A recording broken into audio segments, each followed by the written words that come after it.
The cafeteria air sat unnaturally still, as if the entire room held its breath.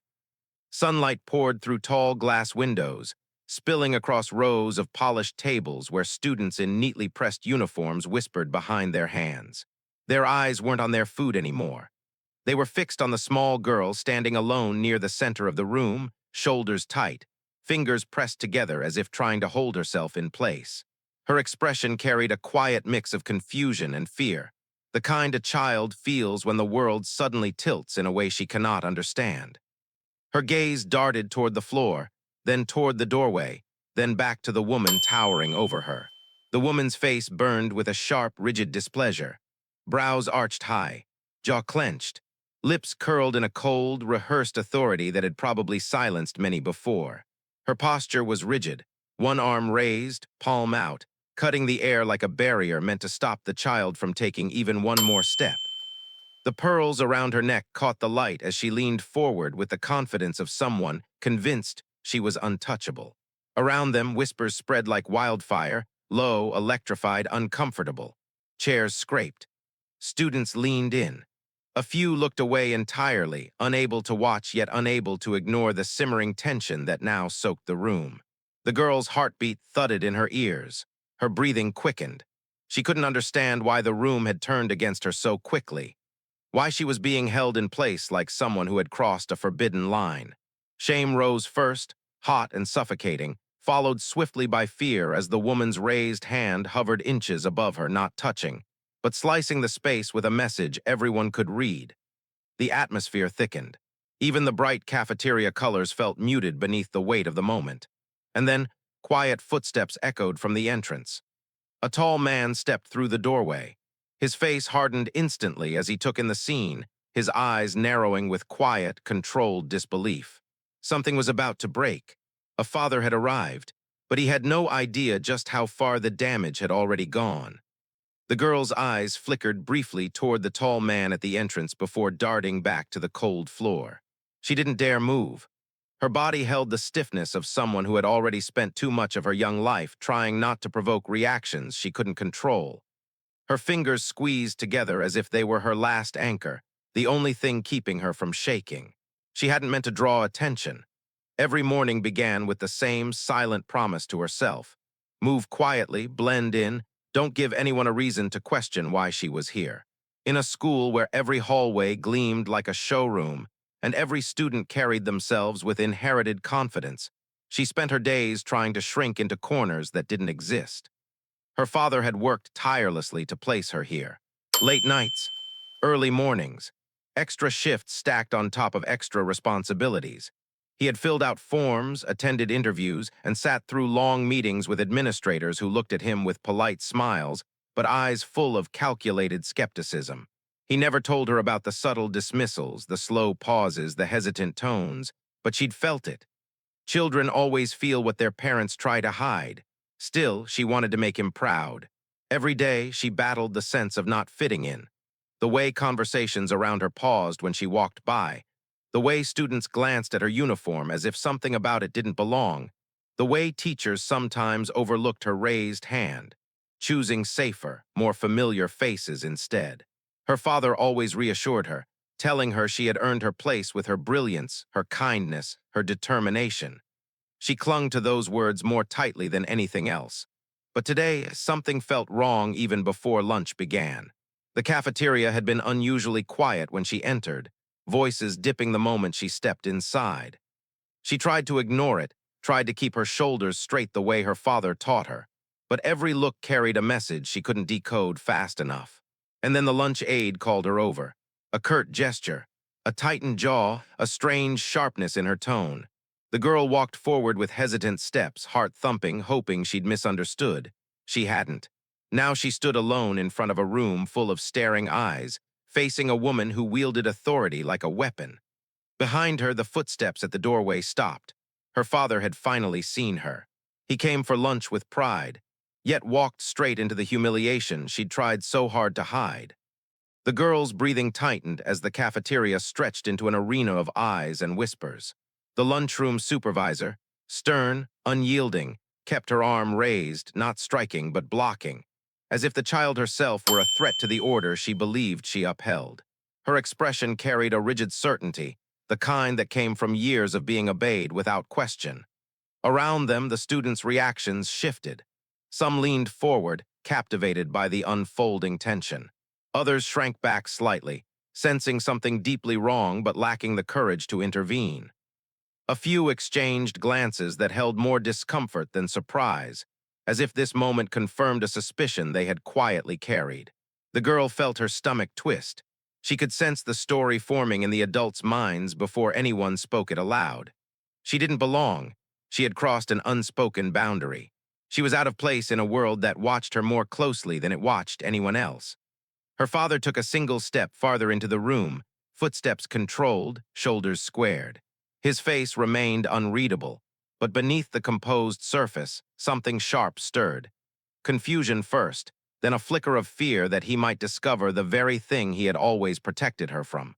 Every child at those brightly colored tables understood the stakes without needing them explained. In this school, authority rarely admitted mistakes, and students who stood alone rarely won. The tension thickened as the supervisor's raised hand hovered above the girl's path, the gesture silently declaring her unworthy of crossing it. In that moment, the girl wasn't just frozen by fear. She was shrinking under the weight of a narrative being built around her, one she had no control over. Her father's gaze locked onto the woman, then onto his daughter, trying to piece together a truth that felt instantly wrong. Something in him tightened. He sensed humiliation long before he understood its full extent. And as he stepped closer, he realized this wasn't a misunderstanding. This was something far more deliberate.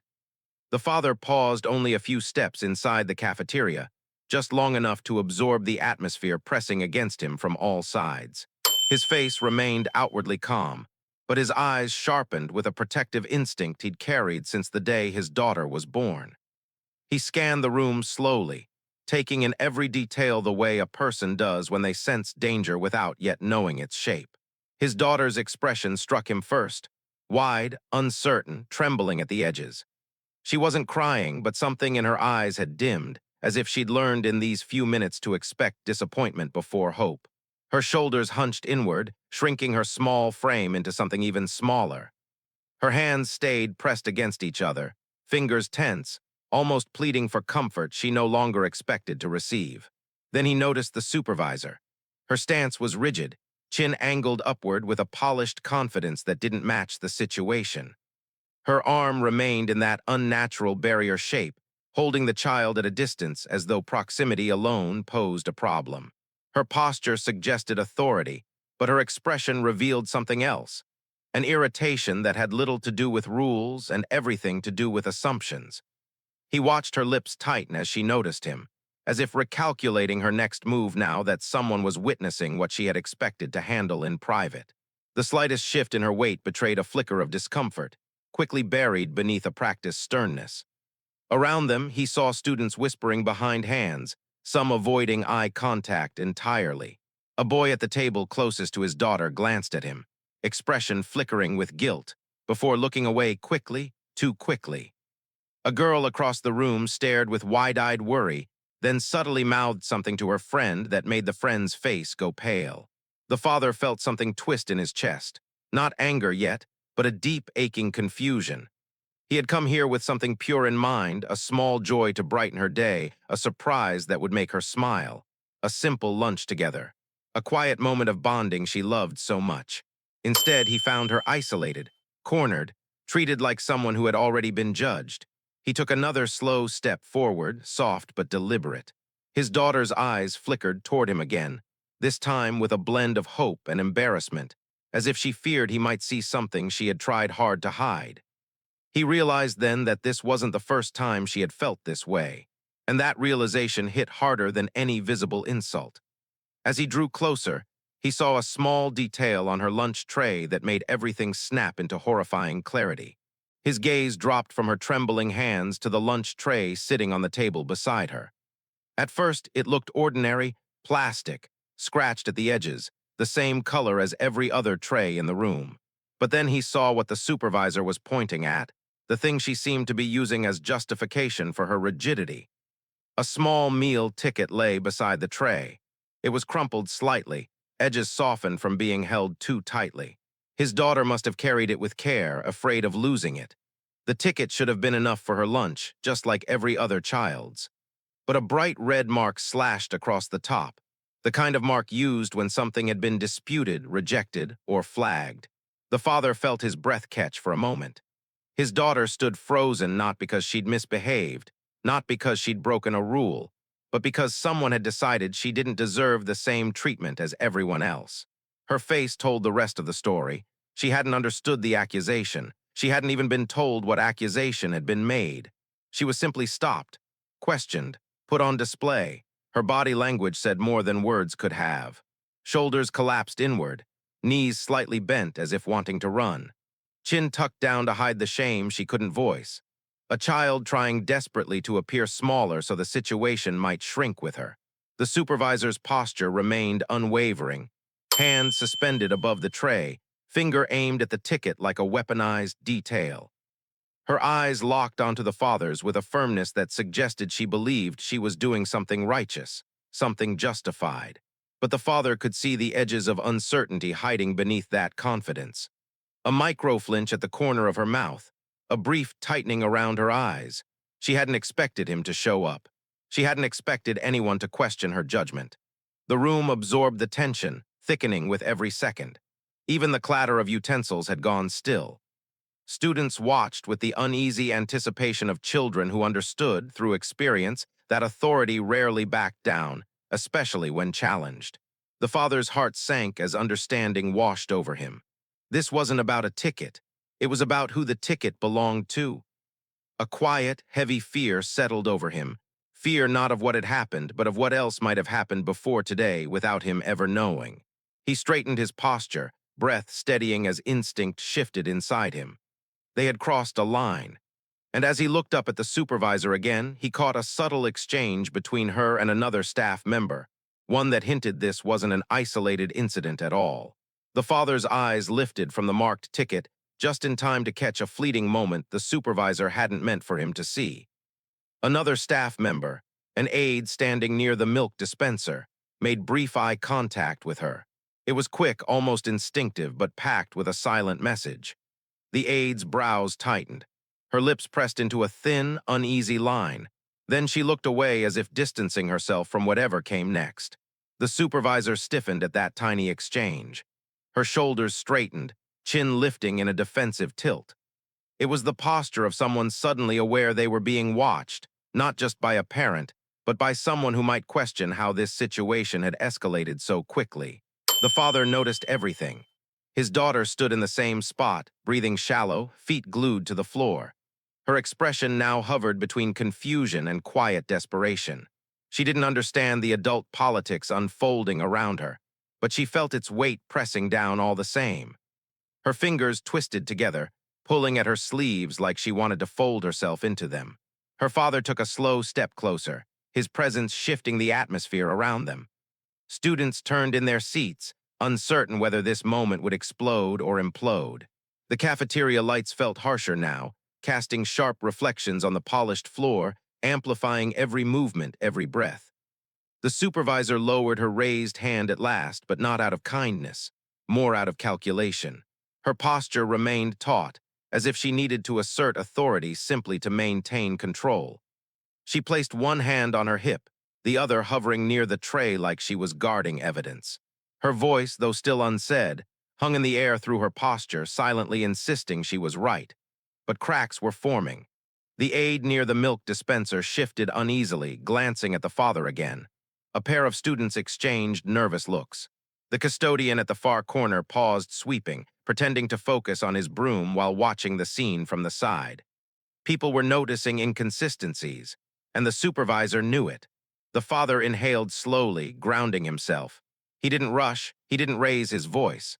He simply observed, letting the weight of his silence become its own kind of confrontation. A measured, controlled presence that forced the room to pay attention. His daughter's eyes lifted to him, uncertain at first, then filled with a fragile relief. She wasn't alone anymore. Even if she didn't yet know what he would do, she knew he was here, and that changed the shape of everything. Still, a knot of fear tightened in her chest. She worried he might feel embarrassed by what he saw, or disappointed, or worse, angry at her for causing trouble, and that fear hurt more than the supervisor's scrutiny. Then, from the far end of the cafeteria, a third staff member stepped forward, someone whose expression suggested they had witnessed enough to no longer stay silent. From the far end of the cafeteria, a teacher's assistant stepped away from the wall she'd been leaning against.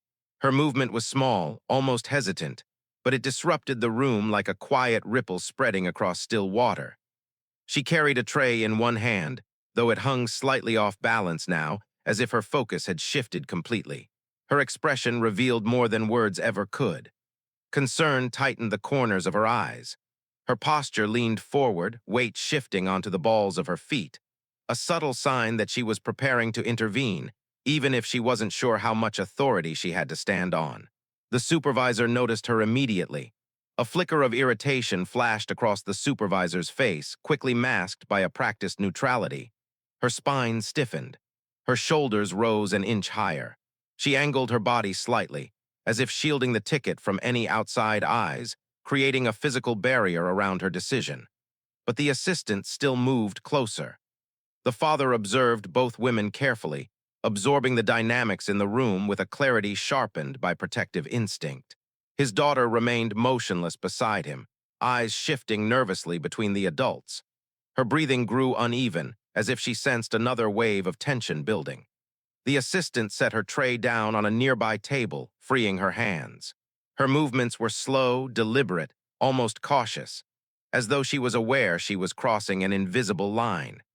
She approached the supervisor from the side, not confrontationally, but with the gentle intent of someone who couldn't ignore what she had witnessed. Her face softened when she looked at the girl, a quiet empathy breaking through the rigid atmosphere. Something in her expression said she had seen similar moments before.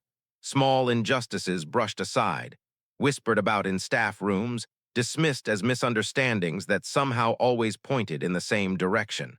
The supervisor angled her chin, giving the assistant a sharp, warning glance. But the assistant didn't retreat. Her stance remained steady, though her fingers curled slightly against her palms, a sign of nervous resolve.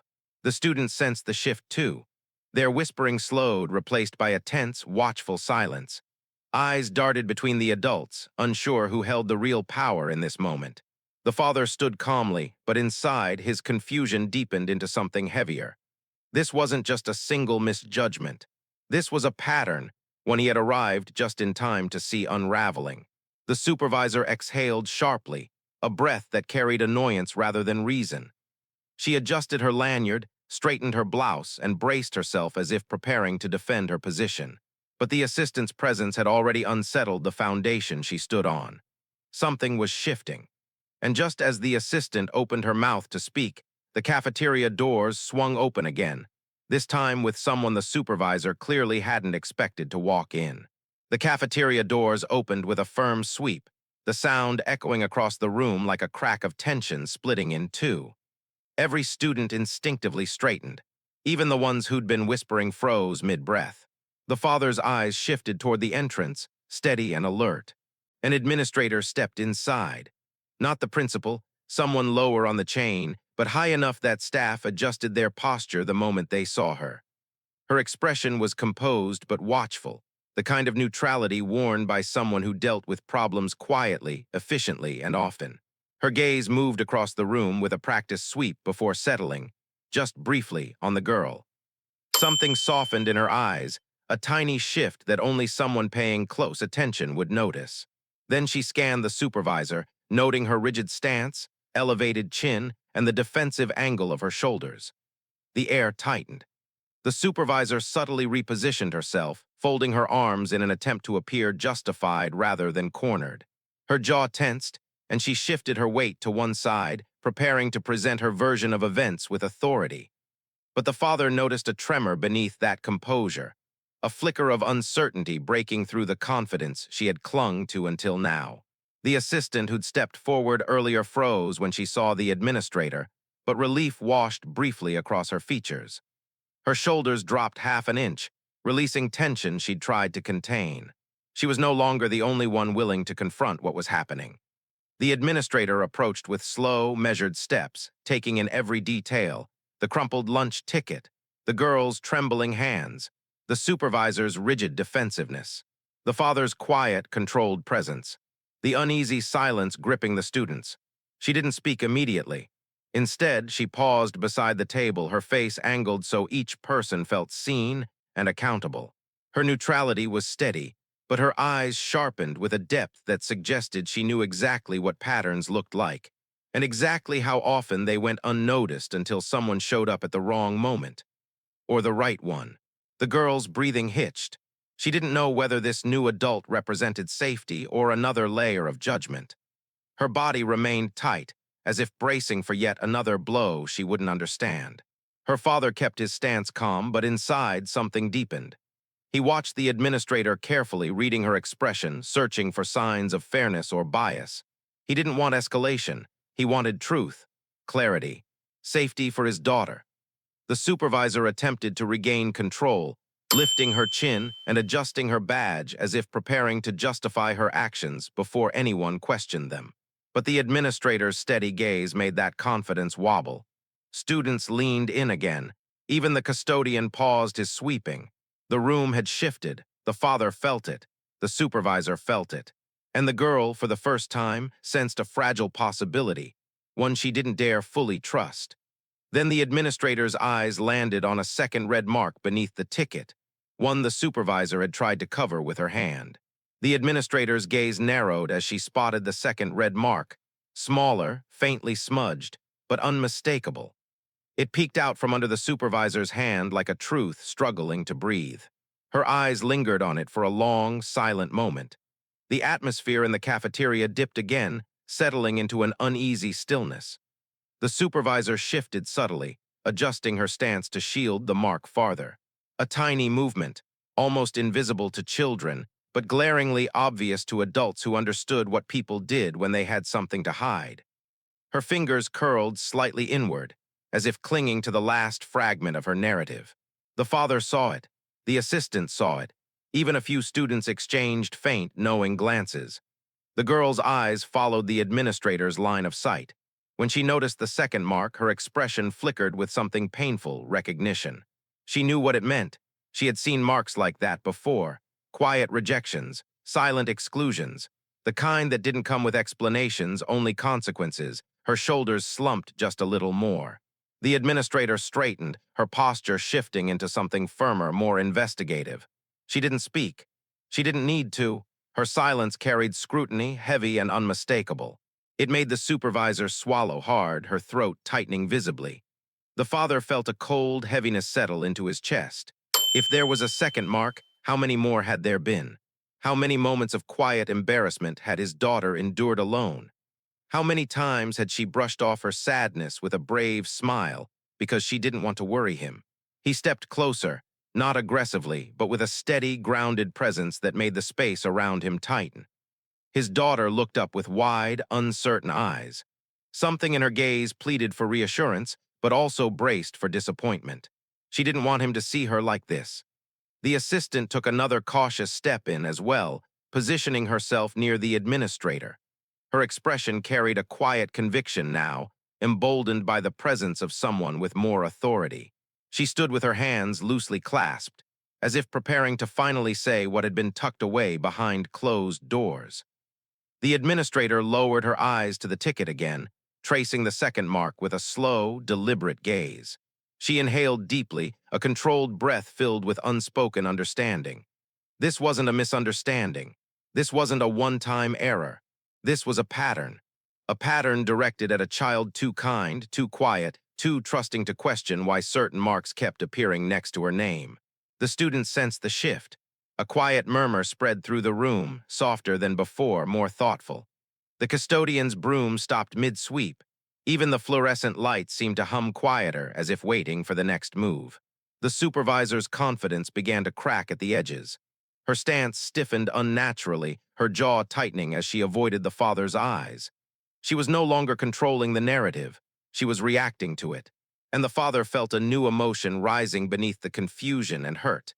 An emotion sharper, heavier, and far more dangerous for anyone who had underestimated him. Then the administrator lifted the ticket fully into view, and the handwritten note on the back exposed a truth no one in that room was prepared for. The administrator turned the ticket over with a slow, intentional movement, as though peeling back a layer of truth no one else had dared to touch. The cafeteria seemed to hold its breath.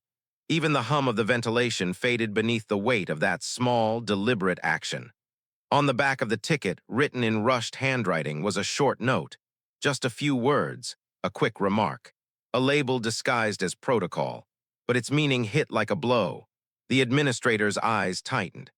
For a brief moment, her expression shifted from professional neutrality to something colder, disappointment, maybe even anger, but directed not at the child, never at the child. Her gaze flicked upward, landing on the supervisor with a precision that made the older woman flinch. The father couldn't see the exact words yet, but he recognized the administrator's reaction instantly. His stomach tightened. His jaw clenched. His posture hardened ever so slightly, sending a quiet warning through the air around him. His daughter didn't fully understand what the note said, but she sensed its impact. Her breath stilled. Her hands gripped the hem of her shirt. Shame crept up again, uninvited and unearned. The supervisor shifted, forcing a composed expression onto her face, though her fingers twitched at her sides. She opened her mouth slightly, as if ready to defend herself before anyone accused her of wrongdoing. But no words came out, not yet. She was caught in the uncomfortable realization that the note, her note, was now in someone else's hands. The assistant moved closer, standing just behind the administrator. When she saw the handwriting, her face softened with sorrow before hardening into something more resolute. She had suspected things. She had seen signs. But this made the pattern undeniable. The administrator turned the ticket toward herself again, rereading the words to ensure she hadn't misunderstood. Her voice remained silent, but her expression spoke volumes. Disappointment, disbelief, restrained anger. The father inhaled slowly, preparing himself for whatever truth waited on that paper. He didn't rush. He didn't demand answers. His stillness was louder than any confrontation. In that stillness, his daughter risked a glance upward at him. Fear and apology mixed in her eyes, as if she believed somehow this moment was her fault, as if she should have known how to prevent it. He saw it, and it broke something inside him. The administrator finally lifted her head, meeting the father's gaze as though acknowledging the weight of what she now held. She adjusted her stance, squared her shoulders, and prepared to address the truth in a way that would shift the power dynamic of the entire room. But before she spoke, the father stepped closer, close enough to see the note himself. His face hardened, not with anger that lashes out, but with the deep, controlled fury of a man who has fought his whole life for dignity and now sees it threatened in his child. The students watched, silent, wide-eyed. The supervisor's confidence wavered visibly now, her posture cracking like old paint. The administrator lowered the ticket slowly, ready to confront the source of this harm. But before any words were exchanged, a sudden voice from behind the father revealed that someone else had witnessed far more than anyone expected. The father turned slightly as a voice rose from behind him, quiet at first, hesitant, but carrying the weight of someone who had held back for far too long. A student stood up from one of the corner tables, a boy who'd been watching the entire time with a conflicted expression. His hands trembled slightly as he pushed in his chair, and his shoulders tensed the way a person's do when they finally decide silence is no longer an option. He didn't speak in full sentences. He didn't need to. His body language said everything. Wide eyes, tight jaw, a posture filled with nervous courage. He stepped out from behind his table, hesitant but determined, his gaze locked on the administrator as though silently asking for permission to continue. The administrator's subtle nod encouraged him. The supervisor immediately stiffened. Her posture went rigid, mouth tightening as if bracing for impact. She clasped her hands in front of her, fingers digging into her own palms. Her breathing quickened just enough that the father noticed. She knew what was coming, or at least feared it. The boy swallowed hard, eyes darting between the supervisor and the girl. His expression revealed guilt, guilt for watching, for knowing, for not stepping in sooner. His shoulders curled inward, then straightened again, a visible battle between fear and conscience. Several students exchanged glances, their faces filled with the same unease. Some slowly lowered their eyes, as if remembering moments they should have questioned but didn't. Others leaned forward, sensing a shift they had quietly hoped for. The girl looked at the boy with confusion, unsure why he would involve himself in something that had always been her silent burden. Her breathing steadied a little, though shame still hovered close. The father turned fully now, facing both his daughter and the boy. His eyes remained calm but intensely focused, absorbing every detail with the kind of attention that made even adults uneasy. His restraint was powerful, an unspoken promise that he would listen before reacting, but that he would not ignore anything he heard. The boy continued, his voice trembling despite his resolve. He described moments, small, subtle, but unmistakable. Times when the girl's ticket had been questioned more often than others. Times she'd been sent to a different line. Times she'd waited longer or watched others move ahead of her without explanation. He wasn't accusing with anger. He was confessing with honesty. The cafeteria grew colder as the weight of his words spread.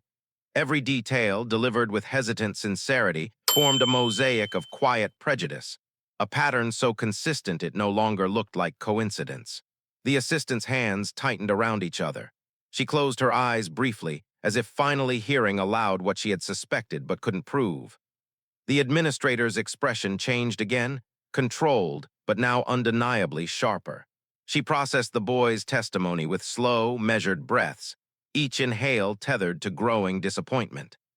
The supervisor attempted to interject, stepping forward with forced composure, but the administrator subtly raised a hand to stop her. That single gesture froze the room. Students shifted uneasily. Some straightened. Some looked away with guilt or discomfort. The girl's eyes widened with a fragile mix of fear and relief. For the first time, someone else had said it out loud. Someone else had seen. Her father inhaled deeply. Not with shock, he had sensed something, but with a profound, simmering hurt. A wound opening where trust once lived. The boy stepped back, shoulders trembling as though releasing a weight he'd carried for too long. And in the hollow silence that followed, everyone felt the balance of power shift irreversibly. The administrator folded the ticket in her hand and announced she needed to check something in the school's system immediately, something that could expose far more than a single marked note. The administrator held the folded ticket between her fingers as she straightened, her expression settling into a controlled seriousness that cut through the cafeteria's dense air. She didn't raise her voice. She didn't need to. Her presence alone shifted the entire room. Students sat rigid, sensing a depth to this moment far beyond a lunchroom misunderstanding. She stepped toward the nearest staff workstation, a small computer desk tucked against the wall, usually ignored except for attendance updates and lunch counts. Today, it became the center of gravity. The supervisor's eyes widened slightly. Her posture faltered, shoulders dipping before she forced them back up again. She tried to appear composed, even confident, but a faint tremble in her fingers betrayed the truth. The father watched her closely. Every shift in her stance, every twitch near her jaw, every uneven breath, he cataloged them silently. He wasn't a man prone to assumptions, but body language rarely lied, and her spoke louder than words. The assistant followed the administrator with slow, steady steps, standing just close enough to show support, but far enough to avoid appearing confrontational. Her expression carried a quiet resolve now, an unspoken agreement that whatever was hidden needed to come to light. The girl stayed close to her father, though not touching him. Her hands hung by her sides, palms open, as if she had surrendered to the moment. She watched the adults with wide eyes, silently hoping the truth wouldn't make things worse. The administrator typed carefully, her fingers moving with deliberate precision. Each keystroke echoed faintly through the room. Her face illuminated by the screen, she scanned the electronic logs, lunch records, ticket histories, behavioral flags, notes attached to names. Her expression tightened. She scrolled again, then again. Her posture grew heavier, more burdened, as each new line of data added weight to what she was discovering. The supervisor stepped forward slightly, her voice caught in her throat before she could even speak. Her eyes darted between the father, the administrator, and the computer screen, as if searching for an escape route. But there wasn't one. The administrator paused, leaning closer to the monitor. A quiet breath escaped her, slow and deliberate. It was the kind of breath people took when unpleasant confirmation replaced hopeful doubt. Whatever she had found, it wasn't small. The father's jaw tightened. His hands folded calmly in front of him, even as tension coiled through his chest. He didn't rush forward. He didn't demand answers. He simply waited with a quiet authority that made even the students sit straighter. The assistant's posture stiffened as she caught a glimpse of the screen's edge. Her brows drew together, not in confusion, but in grim understanding. She had suspected something. Now she saw proof. The girl watched all of it silently, her body trembling with a mix of dread and fragile hope. She didn't know what the computer held, but she knew it held part of her story, one she'd never been allowed to understand.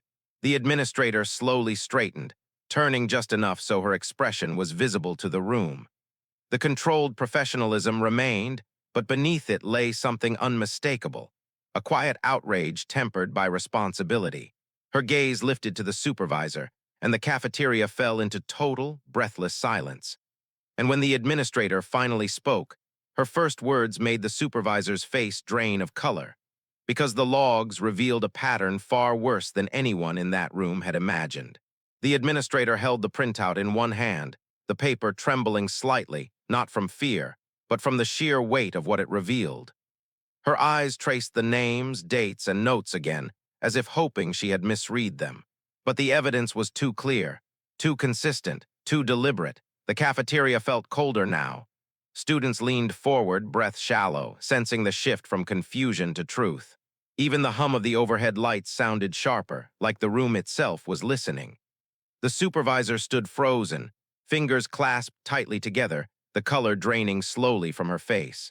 Her posture, rigid only moments before, now seemed unsteady, as if the ground beneath her had tilted.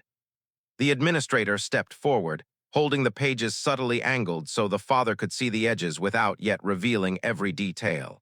Her voice remained calm, but there was no mistaking the disappointment threading through it. A disappointment heavy enough to silence even the boldest excuses. Her words cut quietly but deeply. These marks weren't isolated. The targeted scrutiny wasn't new. The inconsistencies weren't errors. The logs showed a clear pattern, the girl's lunch ticket being flagged more often than any other student in her grade. Notes scribbled hastily beside her name, phrases disguised as procedural reminders but loaded with subjective judgment. Repeated holds, repeated delays, repeated routine checks applied almost exclusively to her. Each entry painted the same picture, a child singled out again and again under the guise of oversight. The father's breath tightened. He didn't move, but something in him shifted profoundly. The muscles in his jaw clenched. His shoulders squared with a slow, controlled inhale. This wasn't an isolated humiliation. This was a long-standing pattern that had wrapped itself around his daughter's daily life, hidden behind polite smiles and clipped phrases. His daughter lowered her gaze, as if ashamed of a truth she had never caused. Her small shoulders curled inward, shrinking from the weight of the revelation.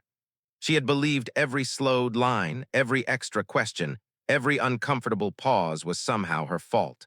The assistant covered her mouth for a moment, steadying herself. She had sensed unfairness, but seeing it documented, line by line, was something else entirely. Her eyes glistened, not with tears, but with quiet anger. The supervisor attempted to speak, but her voice faltered. A thin, shaky sound escaped before she swallowed it. She clasped her hands behind her back, a defensive posture thinly masking the unraveling beneath. Her breathing grew uneven, her confident facade disintegrating under the administrator's steady gaze. Students exchanged looks, some uncomfortable, some shocked, a few ashamed they hadn't realized the depth of what had been happening in front of them. The administrator turned slightly, holding the printout as if it were a mirror that forced the supervisor to see what she had done. Her posture was firm but calm, grounding the moment with authority that didn't need to shout. The father stepped forward, not aggressively, but with a quiet intensity that filled the space around him. His daughter looked up, eyes reflecting hurt and disbelief, searching his face for reassurance she desperately needed. He looked at her, and in that brief connection, a promise formed, silent but unbreakable. He would not let this continue. He would not let this be forgotten. He would not let her carry this alone ever again. Before the administrator could speak again, a subtle sound broke the tension, the unmistakable click of a phone's camera shutter. Someone had captured the paper. Someone had captured the scene. And suddenly the room held its breath once more. Because when the father turned toward the sound, he saw who held the phone and realized this confrontation was no longer confined to a single cafeteria. The father's head turned sharply toward the sound. The crisp, unmistakable click of a camera shutter slicing through the heavy quiet of the cafeteria. For a split second, the room froze. Even the students who hadn't noticed anything before now held still, breath tight in their chests, waiting to see who had dared to document the moment.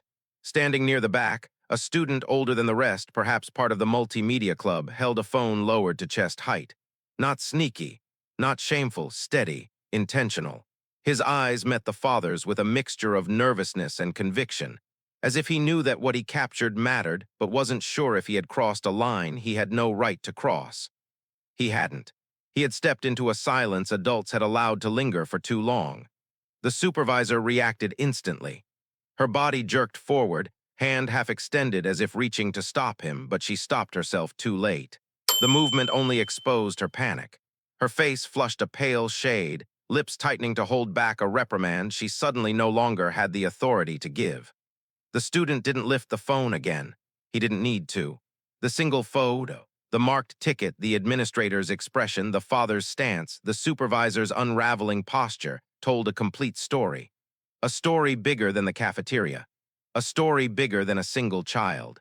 The administrator turned toward the student, not with anger, but with a heavy, measured look. She saw what he had done. She understood why. She didn't scold him. She only exhaled slowly, adjusting the papers in her hand as if accepting the truth the school could no longer bury. The assistant glanced at the student with quiet gratitude, her shoulders loosening for the first time. Someone outside the staff circle had seen enough to act.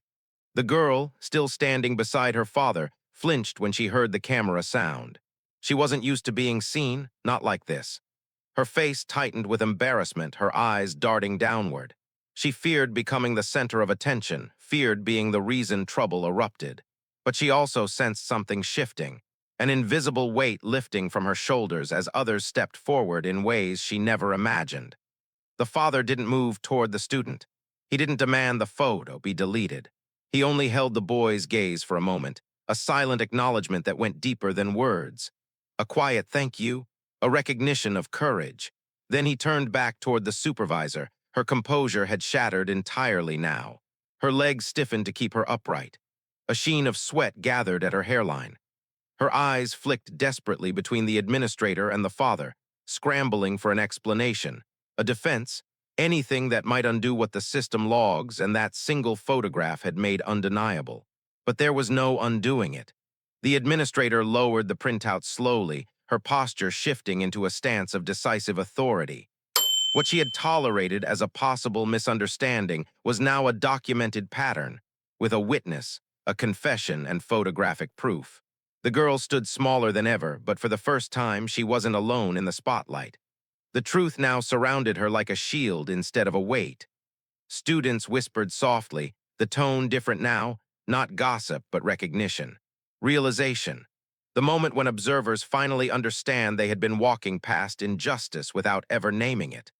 The custodian leaned on his broom, nodding subtly, as if affirming that this was long overdue.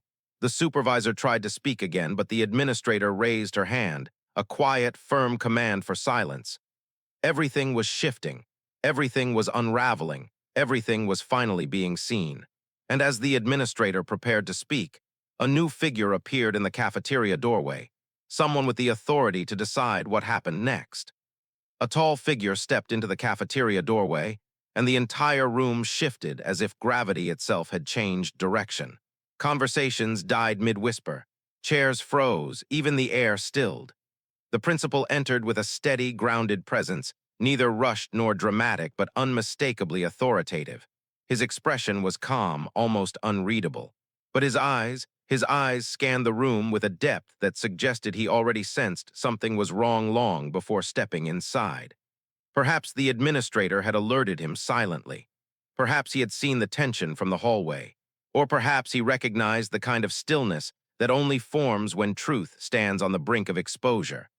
The supervisor straightened instantly, her earlier confidence collapsing into a frantic attempt at poise. She tugged at her shirt, fixed her badge, and forced a thin smile that trembled at the edges. Her hands clasped tightly behind her back, hiding the slight shaking she couldn't control. She looked like someone who had suddenly realized she might be standing on unstable ground. The administrator stepped aside, allowing the principal to take in the full scene, the child trembling beside her father, the assistant standing protectively near them, the student with the phone still in hand, the printouts of system logs that revealed more than anyone expected, and the supervisor caught between defensiveness and fear. The father didn't move. His posture remained steady, calm, rooted in a controlled strength that spoke louder than anger ever could. He watched the principal with careful eyes, not pleading, not accusing, simply waiting for someone in authority to handle the truth with integrity. The girl shifted slightly toward her father, as though instinctively seeking a safer shadow. Her hands curled inward, her shoulders rising with each uneven breath. But despite her fear, there was a new flicker behind her eyes, something close to hope, a fragile belief that someone might finally see her without judgment. The principal approached the table with slow, deliberate steps. His gaze moved from the ticket to the second red mark to the printout in the administrator's hands. His jaw tightened almost imperceptibly, the kind of tightening that comes from recognizing a pattern he should have caught sooner, his responsibility, his failure. He breathed in slowly, a breath filled with weight and regret. The supervisor attempted to speak, her voice faltering as she tried to frame the moment as a misunderstanding, a procedural necessity, a simple oversight. But the principal raised one hand gently, signaling for silence. The gesture wasn't harsh, it was final. The assistant stood straighter. Relief flickered across her face. The administrator handed the printout to the principal without a word. When he saw the notes attached to the girl's name, when he saw the repeated marks, the frequency, the handwriting, his expression darkened. Not with anger that lashes out, but with profound disappointment that settles deeply into a person's chest. The students watched, wide-eyed, understanding instinctively that this moment was bigger than cafeteria drama. It was justice unfolding in real time. The supervisor stepped back half a pace, her legs wobbling. Her authority had cracked. Her position had shifted. And now she stood alone in a room where truth was no longer quiet. The father exhaled slowly, preparing himself. He knew this wasn't over. He knew pain would follow clarity. But he also knew the moment a pattern is exposed is the moment it begins to fall apart. His daughter glanced up at him, searching his face for something solid to hold on to. He lowered his hand just enough for her to see it, steady, strong, reassuring, a promise without words. The principal finally looked up from the documents and met the supervisor's eyes. For the first time, she couldn't look back. Then the principal said he needed to check one more record, her daughter's enrollment file, and the cafeteria braced for a revelation that would shift the power even further. The principal's words landed softly, but the ripple they created ran through the cafeteria like a silent tremor. He needed to check her enrollment file. Not tomorrow, not later. Now. The meaning behind that decision was unmistakable. Enrollment files didn't just hold academic data. They held histories, meeting notes, discretionary comments, concerns flagged by staff, patterns documented unintentionally or deliberately. The supervisor's knees nearly buckled. Her face drained of color, and she pressed her lips together so tightly they turned white. Her eyes flicked toward the hallway, toward the office, toward anywhere but the father standing before her. She suddenly looked smaller, swallowed by her own uniform and undone authority. The father stood completely still, but everything inside him surged. He felt the room contract around the truth he had long feared but never wanted to believe. He had entrusted this school with his daughter's well-being. He had worked late nights, accepted extra shifts, attended every meeting, complied with every rule, because he believed her chances would be better here, because he believed this place would see her brilliance the way he did. But now he saw something else, a system that had been polite to him but harsh to her, smiling meetings masking silent judgments, rules applied unevenly, then hidden behind paperwork. His daughter didn't understand the complexities, but she felt the tension rise like a tide she couldn't escape. Her breathing quickened. Her fingers reached for the hem of her shirt again, rubbing the fabric between them for comfort. Her eyes lifted toward her father's face, searching for reassurance in the storm gathering around her. He placed a hand behind her back, gentle, steady, grounding. She leaned slightly into him, just enough to feel protected, but still afraid of what the adults were about to reveal. The principal gestured toward the staff workstation. The administrator stepped aside, handing over full access. Her expression had shifted into a blend of disappointment and duty. She wasn't here to defend anyone. She was here to expose what needed to be uncovered. The principal leaned forward, typing credentials into the system. His eyes narrowed as he navigated through folders, each click echoing with anticipation.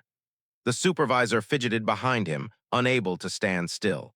Her confidence had dissolved completely. She clasped her hands in front of her, then behind her, then crossed her arms, then let them fall uselessly to her sides. Nothing she did could anchor her anymore. The assistant moved closer to the girl and her father, not touching them, but standing near enough to signal solidarity. Her presence created a subtle shield, a quiet witness committed to truth. Students watched in complete silence. Some leaned forward, others sat rigid, uncomfortable with what was unfolding but unable to look away.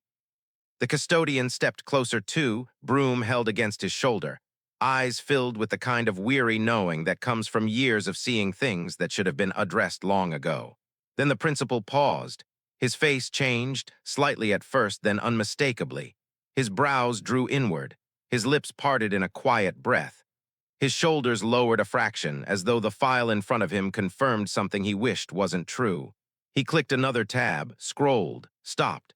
The supervisor swallowed hard, fingers curling into fists. The father tensed, his hand still steady on his daughter's back, but his heart pounding like a heavy drum inside his chest. He knew that look. The look of someone seeing a truth they could never again ignore. The principal turned slowly, holding the screen visible enough for the administrator to see. Her breath hitched, eyes widening, jaw tightening with a controlled but unmistakable anger. The father leaned slightly forward, trying to glimpse what they had discovered. His daughter clung closer, sensing the moment had shifted into something irreversible. The cafeteria waited, suspended in breathless silence. Because the enrollment file didn't just contain procedural notes. It contained something deeply personal, something deliberately documented, something that explained everything she had endured. And as the principal looked up, his eyes heavy with revelation, everyone felt the ground beneath them begin to shift. Then he spoke her daughter's name and revealed a classified note in the file that no parent was ever supposed to see. The principal said the girl's name softly, almost as if preparing himself for the weight of what he was about to reveal. His voice didn't rise, it didn't tremble, but it carried a heaviness that made every student lean closer and every adult brace themselves. He turned the monitor slightly, not enough for the entire cafeteria to see, but enough that the administrator, the assistant, and the father could read the single highlighted line at the bottom of the enrollment file. A note, a private discretionary staff comment, stamped months ago, signed by the supervisor. The father's eyes scanned the line and his breath froze in his chest. It wasn't a procedural marker. It wasn't a behavioral flag. It wasn't a safety concern. It was a personal label, a quiet judgment. A sentence whispering the truth about how his daughter had been seen here long before she ever stood trembling in the cafeteria. Her file, her educational future, had been poisoned by bias before she even walked through the doors. The girl had no idea what the line meant, but she felt the adults react. Her father's hand stiffened at her back. The assistant's eyes welled with controlled rage. The administrator covered her mouth, stunned by the audacity of what she had just discovered. The supervisor took a step backward, then another. Her breathing turned shallow, her posture sank. She folded her arms, unfolded them, clasped her hands behind her back, then let them fall at her sides. Panic rattled through her movements like beads shaking loose from a broken thread. She knew the note was inappropriate. She knew it was discriminatory, and she knew it explained everything the logs had already revealed. Her downfall had begun. The father's face didn't twist in anger. It hardened, deepened, grounded itself in a quiet devastation that cut deeper than any shout ever could. He had trusted this place. He had worked for this place. He had sacrificed so much so she could have better opportunities. And behind the polished floors and polite smiles, someone had written his daughter into a box she was never meant to escape. He closed his eyes for a moment, steadying himself. His daughter looked up at him with frightened confusion, sensing the gravity without understanding the words. She tugged gently at his sleeve, her expression pleading for reassurance. He opened his eyes, meeting hers with a softness that barely held together. You did nothing wrong. That's what his eyes told her. It was never you. The principal stepped away from the workstation, the weight of responsibility settling onto his shoulders. His reputation, his oversight, his school, they had all failed this child. And now he had no choice but to confront the truth. The cafeteria seemed to shrink, pulling everyone closer around the epicenter of the unfolding reality. Students watched with widened eyes, their earlier curiosity replaced with discomfort and recognition. Some looked ashamed, others looked angry. A few looked afraid of what this meant for the school they thought they understood. The custodian lowered his broom, shaking his head slightly, a quiet confirmation that this was not the first time he had sensed something wrong. The administrator turned toward the supervisor, her expression no longer neutral. It carried the sharpness of accountability. The supervisor shrank further, hands trembling, eyes darting toward the exit as if she could outrun the truth closing in around her. She couldn't. The father placed his hand more firmly on his daughter's back, grounding her as the world around them shifted into something entirely new. And just as the principal prepared to confront the supervisor, a voice from the doorway announced that someone else had arrived, someone who would take this investigation far beyond the cafeteria walls. The voice from the doorway cut through the thick silence, calm yet unmistakably official. Every student turned. Every staff member froze. Even the principal straightened instinctively, his shoulders tightening with the awareness that this moment had grown beyond his control. Standing just inside the threshold was a district officer, an equity and compliance investigator whose presence alone signaled that the situation had shifted from internal concern to formal inquiry. Her badge hung at her side. Her posture was composed, her expression unreadable but sharply observant. She scanned the room slowly, taking in every detail, the trembling child, the devastated father, the printouts revealing patterns no school should ever allow, the supervisor shrinking into herself, the principal caught between responsibility and shock, the assistant and administrator standing firm, no longer silent, the students watching history unfold. Her gaze lingered on the enrollment file open on the screen, on the highlighted note, on the second red mark on the ticket. She didn't need explanations. She was trained to recognize patterns long before anyone else admitted they existed. The supervisor flinched when the officer stepped closer. Her hands clasped behind her as if trying to hide the anxiety pulsing through her fingertips. Her breathing quickened. She attempted a polite smile but couldn't maintain it. The corners of her mouth trembled under the weight of truth. The father didn't move. His protective stance remained steady, shielding his daughter while allowing the truth to unfold on its own. The investigator met his eyes, a brief exchange, professional yet deeply human. She recognized the pain he carried. She recognized the violation of trust, and her expression softened just enough to signal that this case would not be brushed aside. The girl looked up at the newcomer with wide, frightened eyes. She didn't understand the titles or the systems, but she sensed something important. Someone else had come to help, someone bigger than the cafeteria, someone who could see her without judgment. The officer approached the principal first. He stepped back slightly, not out of fear, but out of acknowledgement. Leadership meant accountability, and he accepted the weight of what stood before him. The investigator's tone remained calm, but it carried unstated authority. She requested the full electronic record, printed logs, handwritten notes, and any internal documentation related to lunchroom practices. Her attention to detail was precise, methodical. She documented everything: timestamps, signatures, patterns, inconsistencies. The supervisor's posture deteriorated further. Her chin dropped. Her shoulders curled inward, her voice caught in her throat before she could offer a defense. She looked as if she were sinking, slowly, inexorably, beneath the weight of her own decisions. The assistant stepped closer to the father, speaking softly enough that only he and the investigator could hear. She recounted what she had seen over the months, Hesitations, inconsistencies, the subtle but persistent targeting. Her hands trembled slightly, but her words were steady. The investigator listened carefully, nodding once, twice, filing every detail away. Students whispered again, but the tone had changed. It wasn't gossip. It was realization, heavy, uncomfortable, necessary. The custodian stepped forward too, leaning on his broom. He spoke in low tones, describing patterns he had observed while sweeping the same cafeteria day after day. He didn't accuse. He simply described what he had seen. Overlooked interactions, uneven enforcement.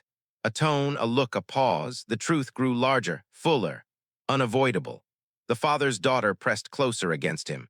He rested his hand gently atop her head, grounding her, shielding her, reminding her that she was not the cause of this storm, merely the one who had endured it. The investigator finally turned back to the supervisor.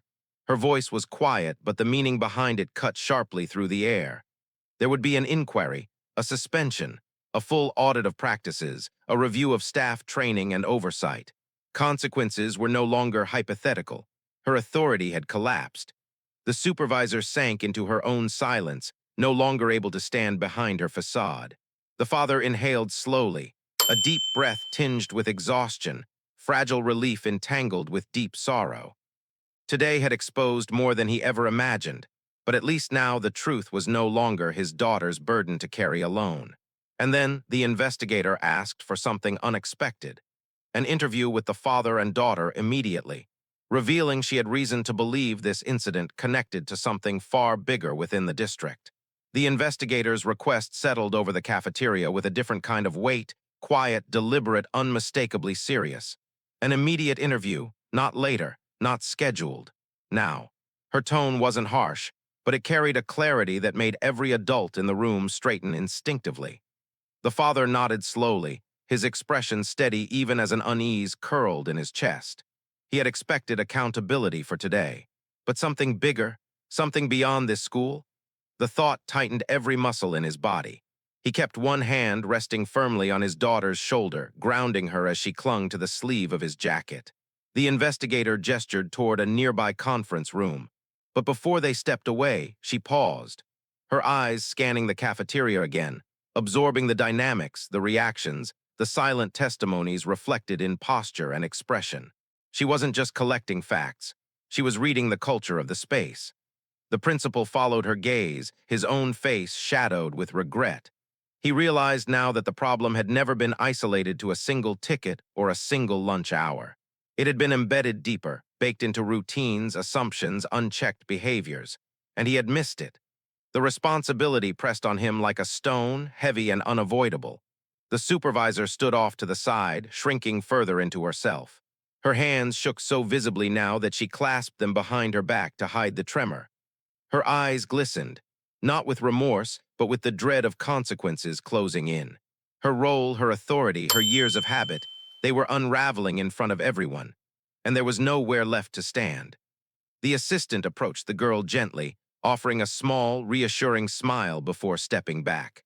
She didn't want to impose, but she wanted the child to know she wasn't alone.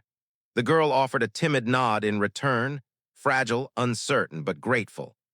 Nearby students exchanged hushed whispers, but their tones had changed entirely.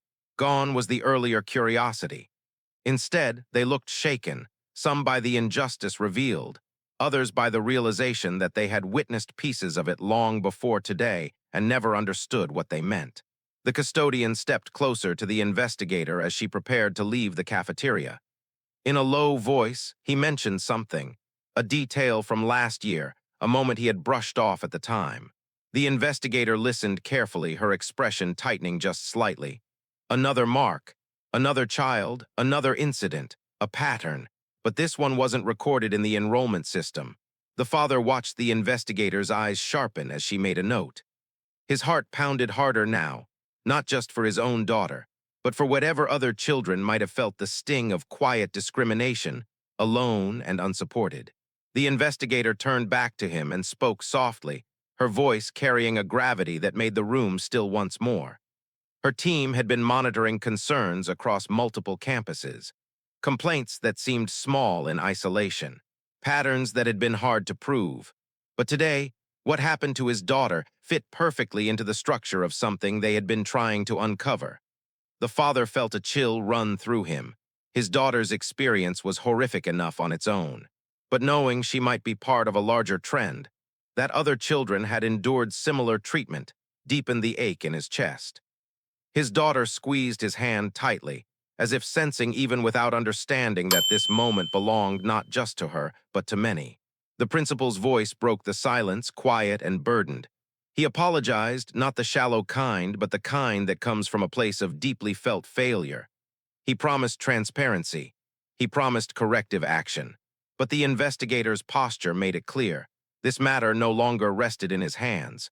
The supervisor looked at the ground, tears gathering but never falling. She knew her fate was sealed, and not just by today's events. By years of choices she had convinced herself were justified. By habits she had never questioned. By biases she had never confronted. The investigator stepped aside, making space for the father and daughter to walk with her. As they passed through the cafeteria, every student's eyes followed them, not out of curiosity but out of respect, out of dawning understanding. A wave of recognition spread silently from table to table. This wasn't just a moment of accountability. It was the beginning of something much bigger, a reckoning, a shift, a long overdue truth surfacing from places no one had wanted to look. The girl walked with small, hesitant steps, but her father matched her pace, not pulling her forward, not pushing her, simply walking beside her with the steadiness of a man who refused to let her face the world alone. And as the cafeteria doors closed behind them, the room exhaled in a quiet, collective realization. Nothing would be the same after today. Because once the investigator opened the full district file, she discovered something tied directly to the father, something that made this case far more explosive than anyone imagined. The conference room felt colder than the cafeteria, quieter too, its stillness heavy with consequence. The investigator closed the door gently behind them, allowing no noise from the hallway to intrude. The father guided his daughter to a chair, lowering himself beside her. His posture remained steady, a wall of calm around a heart carrying more pain than he would ever show her. The investigator sat across from them with a folder in hand, one marked with a district seal, thick with documentation. She didn't open it right away. Instead, she studied the father for a moment, reading the determination in his eyes and the fatigue beneath it. Then she began. Her team had been tracking concerns across the district, quiet complaints, subtle patterns, inconsistencies that never quite reached the threshold for formal action. But when she ran the supervisor's employee ID through the system, something triggered an internal alert. A match. The father frowned, leaning forward slightly. The investigator opened the folder. Inside was a record from years earlier at another school in the same district. Different children, different staff, different principal, but identical patterns: lunch access questioned, discretionary notes flagged for subjective reasons, students from the same demographic targeted without explanation.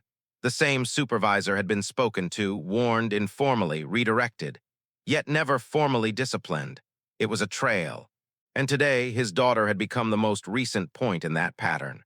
The father's breath tightened, not in surprise, but in a deep, aching recognition that systems fail not because no one sees the truth, but because too many choose to look away. His daughter sat still, legs swinging nervously, not understanding the significance but sensing the gravity. Her father placed a hand gently atop her knee, grounding her again. But then the investigator said something that shifted the room's energy entirely. The internal alert hadn't triggered because of the supervisor. It had triggered because of him. The father blinked, confused. The investigator turned the folder toward him. Because 5 years earlier, long before his daughter had ever enrolled here, he had filed a formal complaint at another district school after witnessing a child being mistreated during lunch. He had stood up for a student who wasn't his. He had pushed for accountability. He had demanded fairness.